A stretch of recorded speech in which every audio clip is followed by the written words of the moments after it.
కాసుల కోసం కక్కుర్తిపడి Yogi Vemana university engineering అధికారులు అవినీతి పరులతో చేతులు కలిపారు. ప్రముఖ కంపెనీ పేరుతో నాసిరకం లిఫ్ట్ కొనుగోలు చేశారు. పాఠకుల ఫిర్యాదుతో సిపి బ్రౌన్ గ్రంథాలయం, తెలుగు పరిశోధనా కేంద్రంతో జరిగిన అవినీతి వెలుగు చూసింది.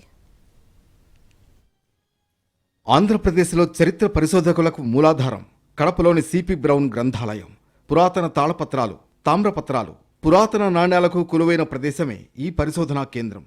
సిపి బ్రౌన్ గ్రంథాలయం యోగి వేమన యూనివర్సిటీలో 2006 నవంబర్ 10న భాషా పరిశోధన కేంద్రంగా భాగమైంది. అప్పట్నుంచి యోగి వేమన యూనివర్సిటీ అధికారులే ఈ గ్రంథాలయం, భాషా పరిశోధన కేంద్రానికి ఇన్ఛార్జ్ అధికారులుగా కొనసాగుతున్నారు. సిపి బ్రౌన్ భాషా పరిశోధన కేంద్రంలో చేపట్టే ప్రతి అభివృద్ధి పనులను వర్సిటీ ఆధ్వర్యంలోనే చేపడుతున్నారు. వర్సిటీలో పిహెచ్డి స్కాలర్స్కు ఈ పరిశోధన కేంద్రంలోని పుస్తక భాండాగారం ఎంతో కీలకం. నిత్యం సభలు సమావేశాలతో సందడిగా ఉండే ఈ గ్రంథాలయంలో లిఫ్ట్ ఏర్పాటులో అవినీతి జరిగిందని దర్యాప్తులో తేలడంతో కేసు నమోదైంది. 3 అంతస్తుల ఈ భవనంలో పుస్తక భాండాగారం ఉంది. ఇక్కడకు నిత్యం పాఠకులు, వృద్ధులు వస్తూ ఉంటారు.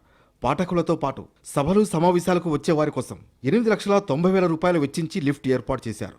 జాన్సన్ కంపెనీ లిఫ్ట్ కోసం టెండర్లు పిలిచారు. కానీ కంపెనీ ఆథరైజ్డ్ డీలర్ను కాకుండా బినామీ కంపెనీతో డీల్ కుదుర్చుకున్నారు యోగి వేమన విశ్వవిద్యాలయం ఇంజనీరింగ్ అధికారులు. దీంతో గవర్నర్కు ఫిర్యాదు చేశారు లైబ్రరీ పాఠకులు. కాసుల కోసం కక్కుర్తిపడి నాసిరకం కంపెనీ లిఫ్ట్ పెట్టారని ఆరోపించారు. గవర్నర్ ఆదేశాలతో అధికారులు విచారణ జరపడంతో పలు కీలక విషయాలు వెలుగు చూశాయి. ఈ లిఫ్ట్ తమ కంపెనీది కాదని తేల్చేశారు జాన్సన్ ప్రతినిధులు. దీంతో యోగి వేమన వర్సిటీ కాంట్రాక్టర్లపై కడప 1 టౌన్ పోలీస్ స్టేషన్లో కేసు నమోదైంది. వర్సిటీ ఇంజనీరింగ్ అధికారులు కాంట్రాక్టర్లతో కుమ్మక్కయ్యారని విచారణలో తేలింది.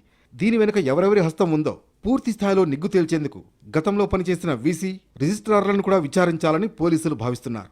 మరోవైపు సిపి బ్రౌన్ పరిశోధన కేంద్రంలో జరిగిన అవకతవకలపైన విచారణ చేపట్టాలని ఉన్నత స్థాయి అధికారులు ఆదేశాలు జారీ చేశారు.